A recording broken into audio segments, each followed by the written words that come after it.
Hey, what's up, guys? Got a video for you. Picked up a knife that was delivered today by the FedEx. Supposed to be here yesterday, and all this freaking snow up north, I guess, has been jacking everybody up on trying to get their deliveries. I've seen a couple of you guys on Instagram saying that you were supposed to get it delivered and it didn't. So anyway, this came in today. Was really stoked when I was able to snag this.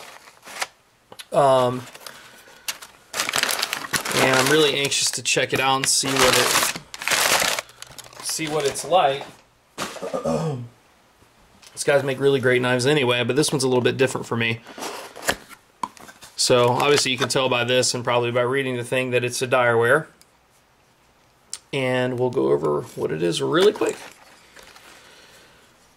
So it's the new cutout. It's the all-tie version. This is a Solo V4. And they're doing these new cutouts. I've seen it on, might have only been one knife, but I've seen it on at least one, but very few, if there's been more than one, where they do a cutout to where you can see through to the blade, which is kind of cool. And as you can tell, this is a Damascus blade. Not quite the same as the other one that I had on the S90, but cool nonetheless. So there's 3 cutouts on this. This one's done in the back spacers. Same tie on the other side, matching clip. It's like a bead blasted finish. I'll get it some up close for you in a sec. But really, one of the main things, perfect centering, about this knife that was really neat was this. That it's a Hawkbill Damascus.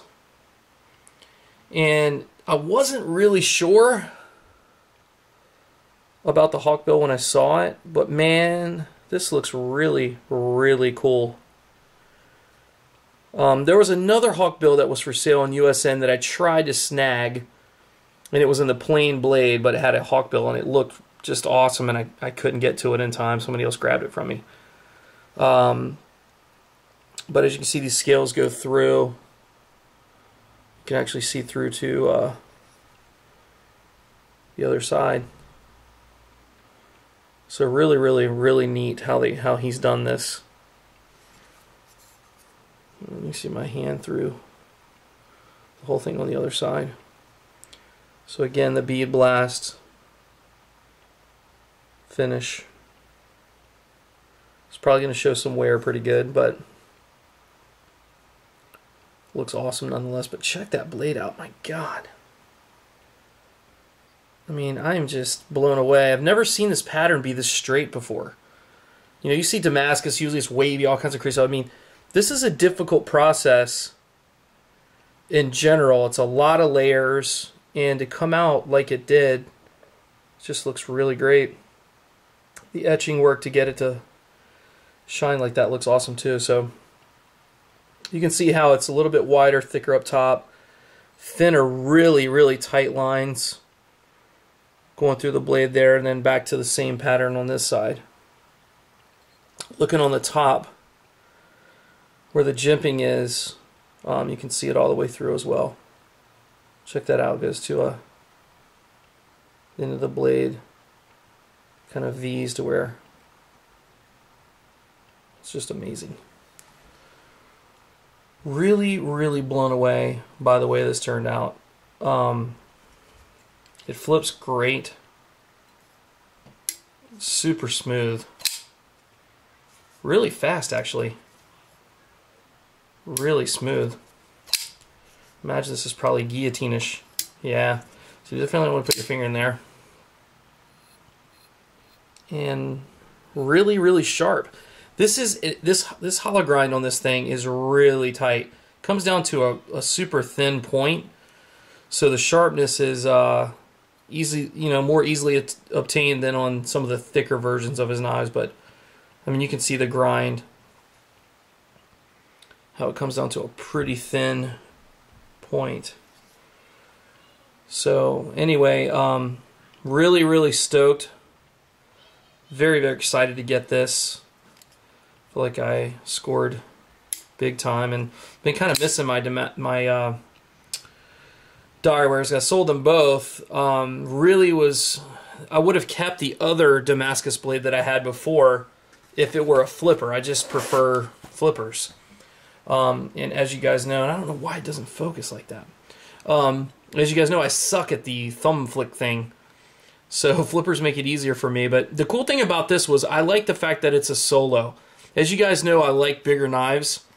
This one fits my hand a little bit better. Even the S90 would be just at the end of my finger. So this thing fits where I have just enough grip on it. I can still use it in reverse grip as well. I just like the solos. They're more fitting for my hand, and I don't mind the thick. Obviously, you have a Direware, it's going to be a big knife to carry anyway. But this really lightens it, quite frankly. Have these cutouts. These knives are heavy as hell, typically. With this one having a little bit less blade, and the cutouts in here, I mean, it's significantly lighter. They've done the cutout in, excuse me, I'm having indigestion, I guess, right here. They had the cutout even in the lock bar, which is kind of different. I don't know that I've ever seen that before.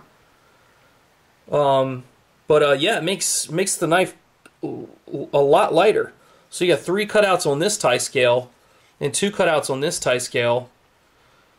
Along with the relief here, it's pretty, considering this is a big knife, this is really, really light, which is even better. But the blade's still the same thickness as it always is. Lockups early.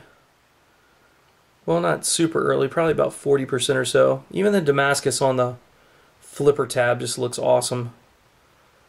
I mean, guys, I am really, really blown away at this. And that doesn't happen that often with me and knives. So, I'm really stoked. So anyway, just thought you guys might want to check that out. That's the Direware Solo V4 with the Hawkbill blade in a Chad Nichols Damascus, and it is one bad-ass knife. Anyway, guys, thanks for checking it out. We'll talk with you guys soon. Take care.